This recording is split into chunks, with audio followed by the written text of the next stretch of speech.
안녕하십니까, 책돌입니다. 오늘 소개해드릴 책은 나로 늙어간다는 것입니다. 저자는 엘케 하이덴 라히히, 출판사는 북라이프입니다. 그럼 바로 본문을 보도록 하겠습니다.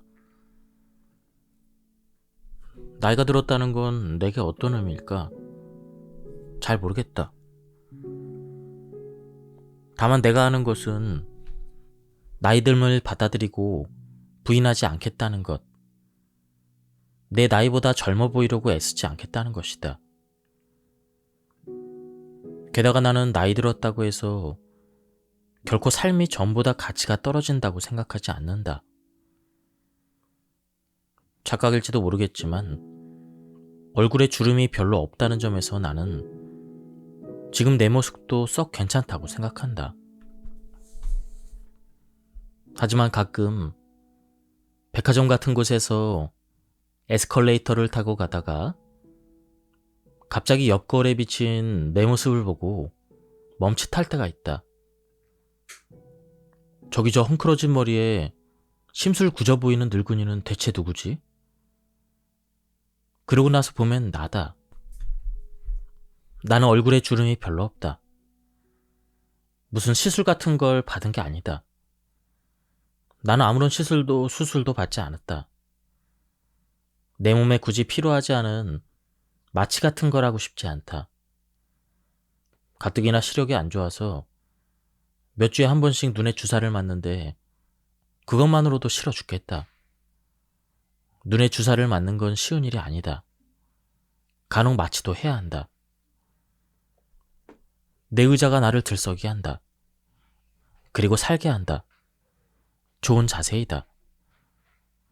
물론 주름이 아주 없지는 않다. 나는 친구들과 긴긴 밤을 보내면서 이런 주름을 얻었다. 많이 웃고 많이 사랑하면서 건강에 무신경하게 멋진 삶을 살면서 이런 주름을 얻었다. 울어서 생긴 주름도 있다. 하지만 그렇다고 울었던 것을 후회하진 않는다. 슬퍼서, 사랑해서, 행복해서 울었던 것을 나는 이런 주름 중 어느 하나도 지워버리지 않을 것이다. 하물며 필러를 맞아 입술을 외설적으로 부풀리는 그런 일은 안중에도 없다. 얼굴에 이것저것 잔뜩 맞은 여자들은 여든쯤에 어떤 모습이 될까? 모두가 제인 폰다나 쉐어처럼 보이진 않겠지만 그 거짓된 반짝임을 자세히 들여다보면 어색하기가 짝이 없다. 나는 인공적인 결과물이 되고 싶지 않다. 나는 나 자신이 되고 싶다. 젊을 때부터 늘 푸석푸석하기만 했던, 그러나 신기하게도 거의 새지 않은 내 머리칼과 더불어, 내 안경과 더불어 그 모든 불행과 질병의 흔적을 지닌 채로. 프랑스 작가 마르그리트 듀라스는 소설 연인을 이렇게 시작한다. 어느 날 내가 이미 아주 나이가 많이 들었을 때 어느 공공건물 로비에서 한 남자가 내게로 다가왔다. 그는 자신을 소개하며 이렇게 말했다. 저는 당신을 옛날부터 알고 있었어요. 모두가 당신이 젊었을 때 아름다웠다고 말하더군요. 나는 당신에게 이 말을 해주러 왔습니다. 나는 당신이 젊은 시절보다 지금이 더 아름답다고 생각합니다. 나는 당신의 젊은 그 시절 얼굴보다 지금의 이 황폐해진 얼굴이 더 마음에 듭니다. 나는 삶으로 황폐해진 잔느 모로나, 루이스 부르주아의 얼굴이 무척 아름답다고 생각한다.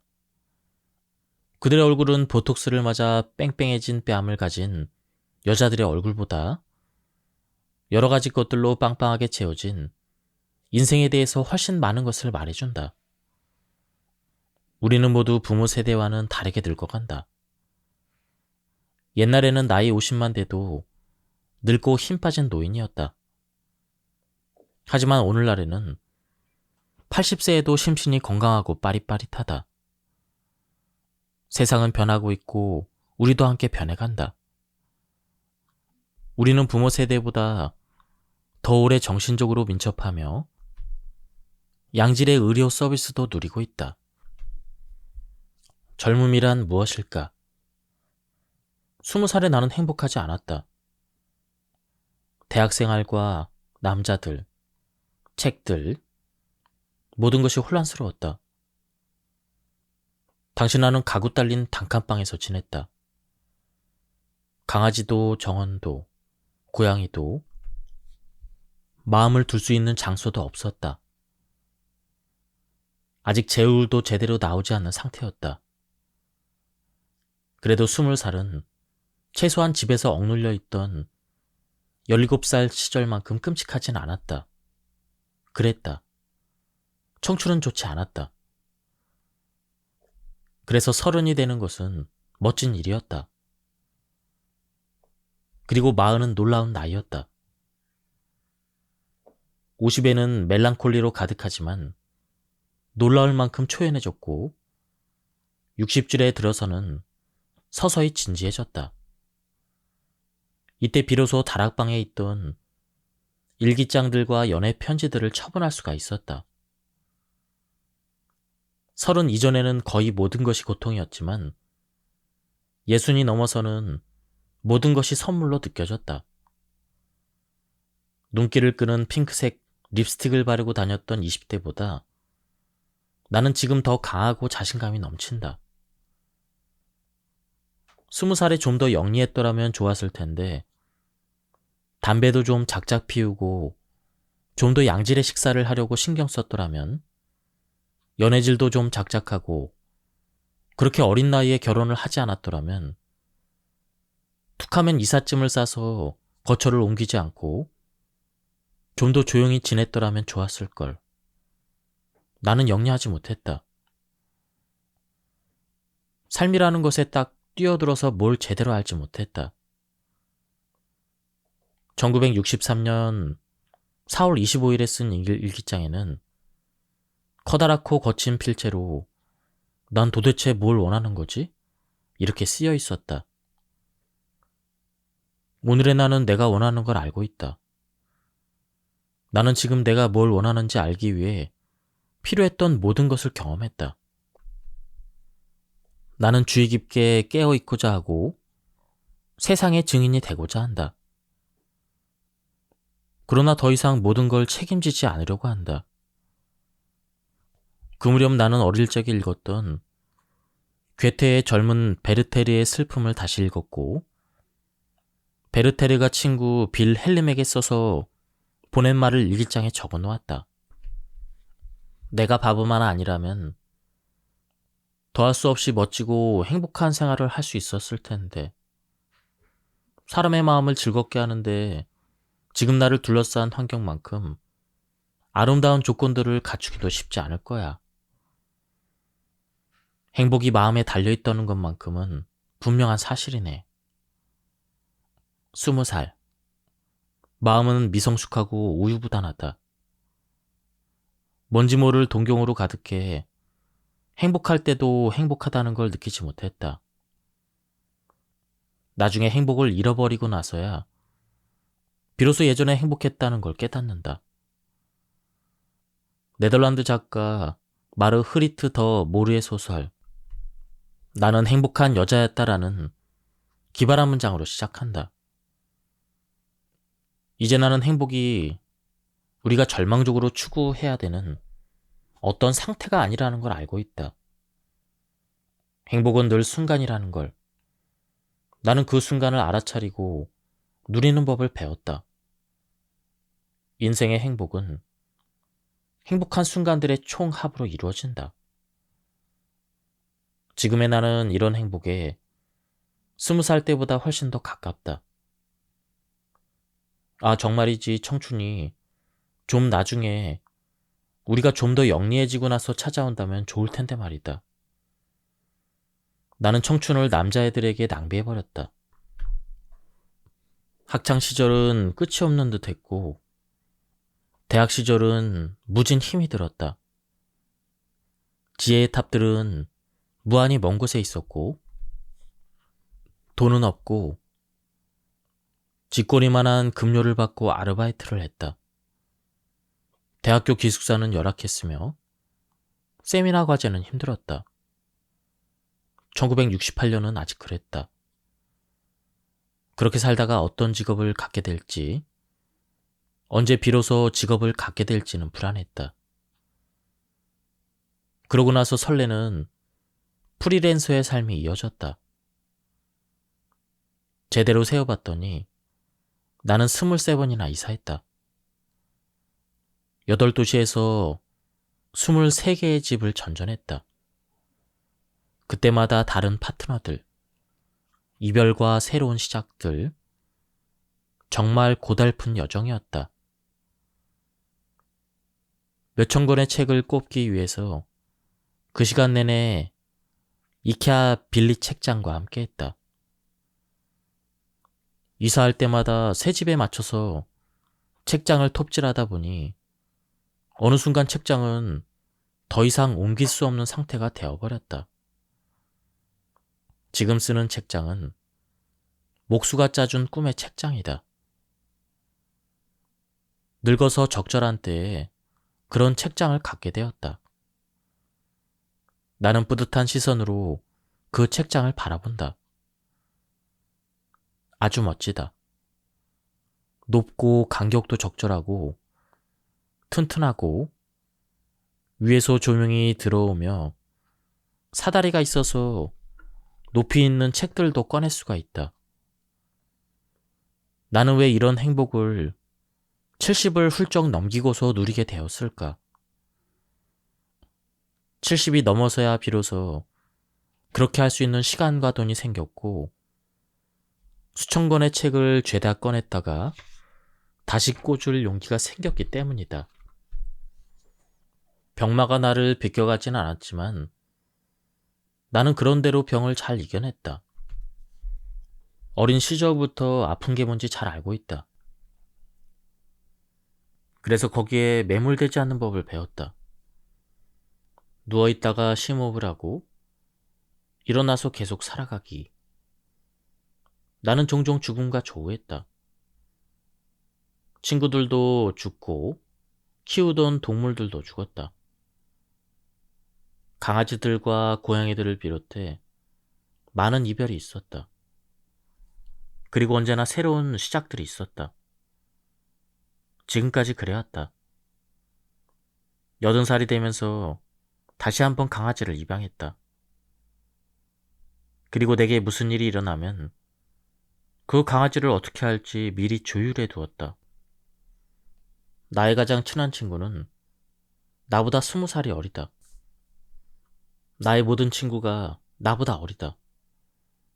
나의 파트너 역시 나보다 훨씬 어리다. 일부러 어린 사람들을 사귀려 했던 것은 아니다. 어쩌다 보니 그냥 그렇게 되었다. 내게 무슨 일이 있으면 친한 친구가 강아지를 맡아줄 것이다. 파트너에게 맡길 수도 있지만 그는 음악가라서 악보에 몰두하고 있으면 강아지에게 밥 주는 걸 잊어버릴 것이다. 자기 입에 들어가는 것도 챙기지 못하는 사람인데 어련하겠는가. 강아지에게는 새로운 주인이 필요할 것이고 이미 준비되어 있다. 노년의 삶은 인생관과 밀접한 관련이 있다. 나이가 들어서도 삶에 대한 태도는 당신이 삶을 어떻게 보느냐에 따라 달라진다. 삶을 꼭 올라야만 하는 가파른 산으로 보는가? 아니면 몸을 담근 채 천천히 헤엄쳐 나가는 넓은 강처럼 보는가? 아니면 어떻게 벗어나야 할지 알지 못한 채 헤매는 빽빽한 숲으로 보는가? 당신은 인생을 어떻게 보는가? 나는 이 세 가지 관점 모두 마음에 든다. 나는 이 모든 길을 잘 알고 있다. 젊었을 적 인생은 내 앞에 가파른 산처럼 서 있었고 나는 그 산을 오르는 좁은 길을 오랫동안 찾아 헤맸다. 그리고 대학에서 공부를 하면서 비로소 알았다. 그래, 이 길로 가자. 그 후 인생은 정말로 강처럼 흘러갔다. 사방에서 사람들과 기회들이 왔고 몇십 년간 흘러가고 채워지는 느낌이었다. 그러다가 몇몇 잘못된 결정을 내렸고 그로 인해 쓰디쓴 결별을 해야 했으며 일에서도 사생활에서도 잘못된 길을 걸었다. 그 시기에 인생은 헤매면서 고군분투해야 하는 어두운 숲과 같았다. 다시 밝은 데로 나오기까지 그러했다. 하지만 이 모든 일이 나에게 가르쳐준 것이 있다. 인생은 실수의 연속이며 그 모든 실수가 끝나면 인생도 끝난다는 것이다. 실수 뒤에도 삶은 계속되고 언제나 다른 길과 출구가 있다. 그러니 때로는 모든 것을 내려놓고 아무것도 할 필요가 없다는 것을 배웠다. 인생을 다시 한번 살 수 있다면 다음 생에는 더 많은 실수를 할 것이다. 완벽을 도모하지 않을 것이다. 더 긴장을 풀고 살 것이다. 이번 생보다 또라이 짓을 더 많이 할 것이다. 그렇게 많은 것에 전전긍긍하지 않을 것이다. 건강에도 덜 신경 쓸 것이다. 더 많은 모험을 하고 더 많이 여행하고 더 자주 저녁 노을을 바라볼 것이다. 더 많이 산에 오르고 더 많이 강에서 헤엄칠 것이다. 나는 삶의 매 순간을 생산적으로 보내려는 저 똑똑한 사람 중 하나였다. 물론 기쁨의 순간들도 누렸다. 하지만 다시 한번 시작할 수 있다면 나는 이런 좋은 순간들을 더 많이 가질 것이다. 인생이 이런 순간들로 이루어진다는 것을, 단지 순간들로만 이루어진다는 것을 아직 알지 못한다면 지금 이 순간을 잊지 말라. 다시 살 수 있다면 나는 봄부터 늦가을까지 맨발로 걸어 다닐 것이다. 아직 내 앞에 살 날이 있다면 아이들과 더 많이 놀아줄 것이다. 그러나 보아라. 나는 85살이고 곧 죽게 되리라는 걸 알고 있다. 늘 어떠어떠했으면 어땠을까라고 후회로 애태우는 사람들이 있다. 그들은 그릇된 결정과 상실, 길을 잘못 들었던 일, 인생에서 만났던 불행을 넘어서지 못한다. 꿈속에까지 쫓아와 그들을 사로잡고 우울하게 만드는 부정적인 것들이 늘 있다. 이런 사람들에게 나는 방향을 바꿔서 인생에서 일어난 멋지고 좋았던 일들을 떠올려 보라고 권한다. 불행은 늙게 만든다. 스트레스는 늙게 만든다. 가난은 늙게 만든다. 비교는 늙게 만든다. 내가 살아온 삶이 바로 나이다. 내가 기억하는 것이 나다. 기억은 내면으로 이어진다. 나는 내가 어떤 사람이 되어 무엇을 하며 어떻게 살고 싶은지를 알고 있다. 이제 나이가 많이 들어 나는 나와 화해했다. 더 이상 어떤 다른 사람도 되고 싶지 않다. 전에는 달랐다. 나는 좀 더 평온하고 인내심 있는 사람이 되고 싶었다. 하지만 그렇게 되지 못했다. 무조건 1년을 뉴욕에서 살고 싶었다. 이미 집도 구했는데 그만 사랑에 빠져서 그냥 여기 남았다. 잘못된 건가? 다 지난 일인데 어찌할까? 나의 가장 정열적인 사랑은 짝사랑으로 남았고 그 때문에 거의 절망할 뻔했다. 돌이켜보면 그렇게 된 것이 얼마나 다행이었는지, 그 관계가 지속되었다면 나는 아마도 망가졌을 것이다. 나는 시련을 딛고 일어섰다. 내가 그처럼 정열의 뒤도 안 돌아보고 빠져드는 사람이 아니었다면 얼마나 좋았을까. 나이 드는 건 이런 면에서 도움이 된다. 미소 짓고 계속 나아갈 수가 있다. 몇몇 일은 돌이킬 수 없이 지나가 버렸다. 무언가를 가져봤던 경험은 무언가를 갖고 싶은 마음에서 우리를 지켜준다. 자기 자신과 화해한다는 것은 정말 멋진 감정이다. 피를 몽땅 젊은 피로 교환하거나 불멸에 대한 연구가 약간 더 진행된 미래에 다시 깨어나도록 스스로를 냉동시킨다든가 하는 이야기들은 좀 황당스럽다. 사람들은 왜 삶이 끝난다는 걸 받아들이지 못할까? 영원히 살지 않아도 된다는 사실은 유한이 되지 않는가? 실존의 유한성은 70년, 80년, 90년. 우리에게 주어진 유한한 시간 동안 뭔가를 하고자 하는 원동력이 된다.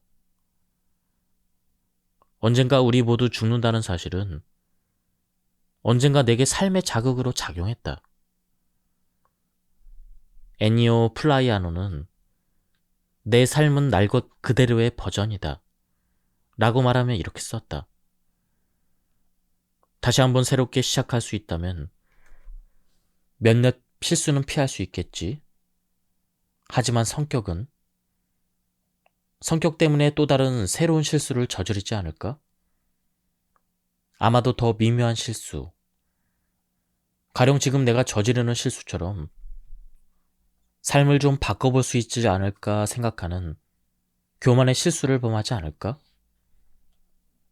인생에 의미가 있다면 그 의미는 바로 즉흥적으로 저지른 거친 실수들의 총합으로 이루어질 것이다. 결국 우리의 삶은 다가오는 뭔가를 위한 리허설이 아니다. 현재가 바로 인생 자체이다. 현재를 잘 활용하자. 하지만 오늘날 모든 것은 더 오래 사는 데 초점이 맞춰져 있다. 수명을 연장하고 자연적인 한계를 늦추고자 한다. 의학이 발전하면서 사람들은 점점 더 오래 산다. 이는 우리가 질병과 노쇠, 치매를 더 오래 견뎌야 한다는 의미이기도 하다. 심장이 계속 뛰고 있다는 이유로 말이다. 그것이 가치가 있는 일일까? 우리 모두는 이런 질문에 스스로 대답을 해야 할 것이다. 살면서 3번, 강력하고 충격적으로 다가왔던 순간들이 선명하게 기억난다. 첫 번째는 내가 부지부실간에 거울에 비친 내 모습을 보고 저 늙은이가 나구나 하고 깨달은 순간이다. 3번째는 내가 언젠가는 세상에 있지 않으리라는 걸 처음으로 실감한 순간이다. 1956년이었다. 나는 13살이었고 할아버지가 돌아가시는 모습을 보았다. 나는 생각했다. 그래, 할아버지는 나이가 많으시니 돌아가실 때가 됐어. 할아버지의 침대 가장자리에 앉아서 나는 생명이 할아버지를 천천히 떠나는 것을 목격했다. 그러고는 처음으로 이런 생각이 들었다.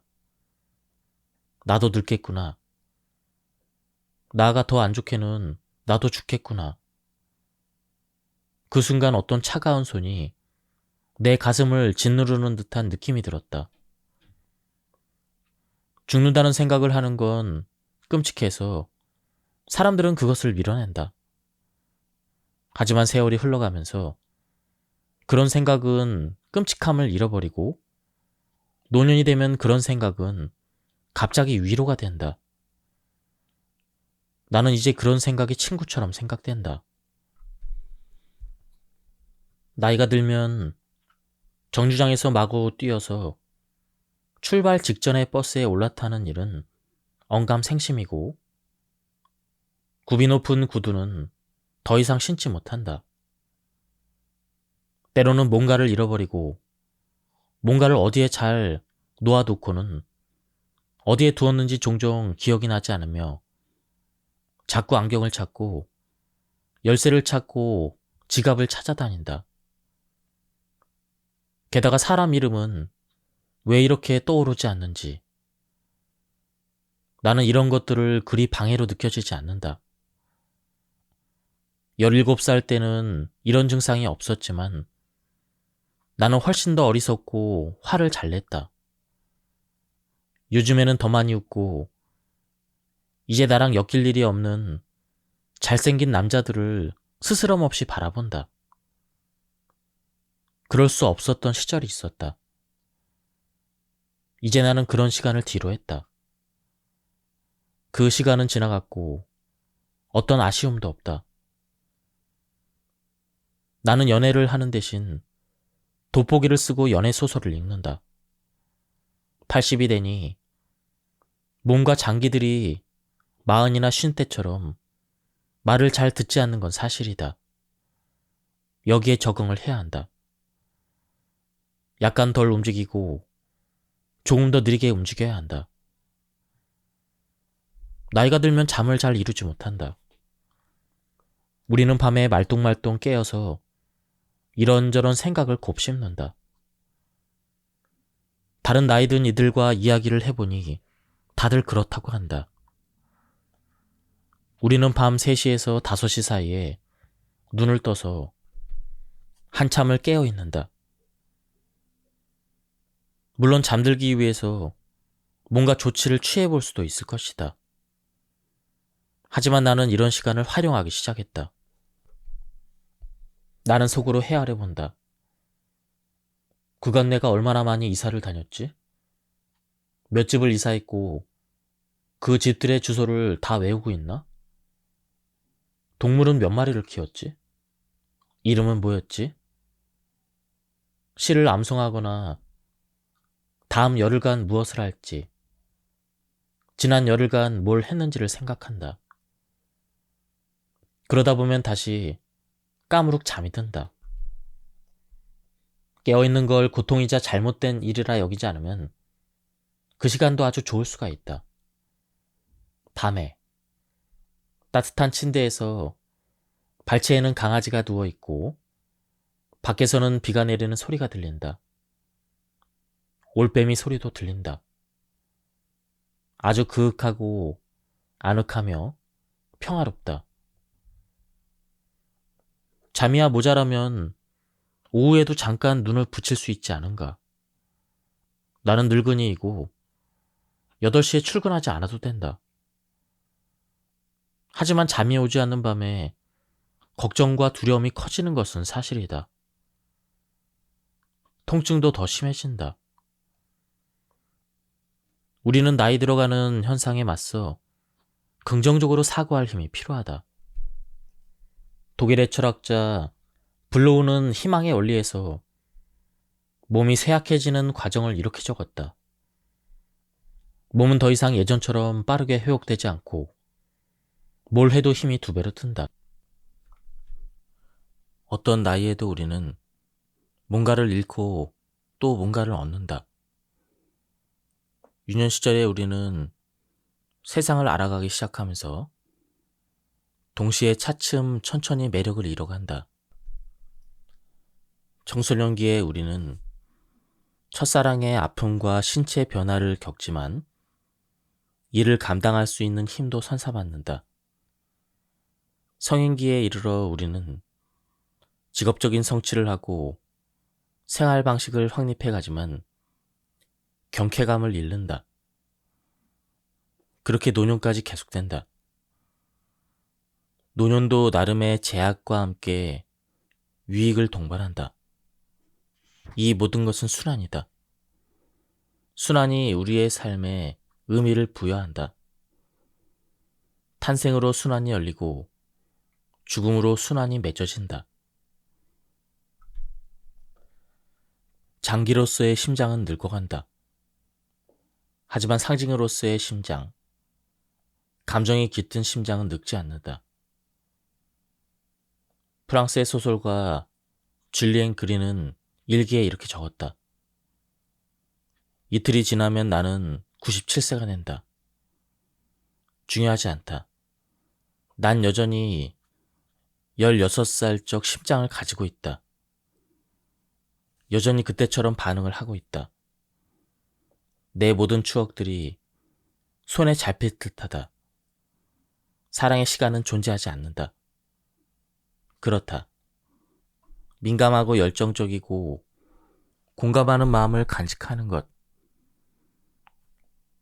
사랑하는 첫 마음을 마지막까지 간직하는 것. 함께 아파하고 공감하며 말랑말랑한 상태로 남는 것. 지난 몇백 년간 문학은 노인을 공감 있게 다루지 못하고 노쇠함을 상당히 끔찍하게 묘사하곤 했다. 특히 나이 든 여성의 경우 대체로 이가 몽땅 빠지고 추잡한 할망구로 묘사했다. 계몽주의 시대가 들어서야 비로소 소년의 이미지와 노인들의 문화적 위치가 바뀌기 시작했다. 가부장적인 가족이 해체되고 산업화가 진행되면서 가족 공동체가 노인을 돌보던 것에서 사회가 그 역할을 담당하게 되었다. 나는 노력해서 어느 정도 활력을 갖게 되었다. 언제나 쉽지 않았다. 나도 쉽지 않았고 주변 사람들도 쉽지 않았다. 그들 모두가 나의 이런 활력을 따라올 수 있는 건 아니었다. 너무 많은 에너지는 위협적으로도 느껴진다. 내 주변 사람들은 때론 나의 속도와 나의 업무 리듬 때문에 기가 죽거나 주눅이 들기도 한다.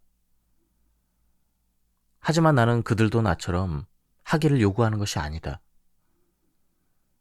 다만 나 자신에게 요구할 뿐이고 그에 대한 대가도 치른다. 그 대가는 지치고 종종 약간 외롭다는 것이다. 하지만 어쩌겠는가. 나는 여전히 생생히 살아있음을 느끼며 내일이 즐겁다. 우리는 지나칠 정도로 행복하다. 맞는 말이다. 우리는 수십 년간 전쟁이 없는 민주주의 국가에서 얼마나 행복하게 살고 있는가. 이 점을 높이 평가할 줄 아는가. 인간을 행복하게 하려는 의도는 창조의 계획에 없었다. 우리는 스스로가 약간의 노력을 기울여야 한다. 분명한 사실은 다소 원론적으로 들릴지 몰라도 공동체의 행복 없이는 개인이 온전히 행복할 수 없다는 것이다. 노년을 즐겨라라는 말은 진부한 헛소리다. 우리는 삶에서 뭔가를 해야 하고 그것에 의미를 부여해야 한다. 언제나 그렇다. 괴테의 파우스트 2부에서는 행복과 노년이라는 개념이 가장 아름답게 만난다. 우리는 파우스트가 메피스토와 계약을 맺었다는 걸 알고 있다. 파우스트는 찾아올 거라고 믿지 않는 행복의 순간에 영혼을 건다. 내가 어느 순간을 향해 머물러라. 너는 참 아름답구나 라고 말한다면 너는 나를 결박해도 좋다. 나는 기꺼이 파멸을 맞이할 것이다. 파우스트가 이렇게 말하는 순간은 언제일까? 지하 술집에서 술을 퍼마실 때? 가엾은 그레트에는 유혹할 때? 그렇지 않다. 쉼없이 방황하던 파우스트가 필레몬과 바우스키, 이 두 노인이 행복하고 평화롭게 오두막 앞에 벤치에 앉아있는 모습을 보았을 때이다. 이 쓸모없는 노인이 누리는 단순하고 고요한 행복을 보며 파우스트는 견딜 수 없어 한다. 그러다 갑자기 뭔가를 깨닫는다. 자신의 쉼없는 방황이 무의미했음을, 우리를 행복하게 하는 것, 마지막에 우리를 충만하게 하는 것은 인생의 수고를 마친 뒤, 삶을 다 살아낸 뒤, 그렇게 고요히 앉아서 안식할 수 있다는 것임을 깨달은 것이다. 지금까지 이 책에 대한 리뷰를 모두 마쳤습니다. 오늘은 목 상태가 너무 안 좋아서 여기까지 하도록 하겠습니다. 한번 책을 꼭 구해서 읽어보실 것을 추천드립니다. 여기서 리뷰를 마치도록 하겠습니다. 감사합니다.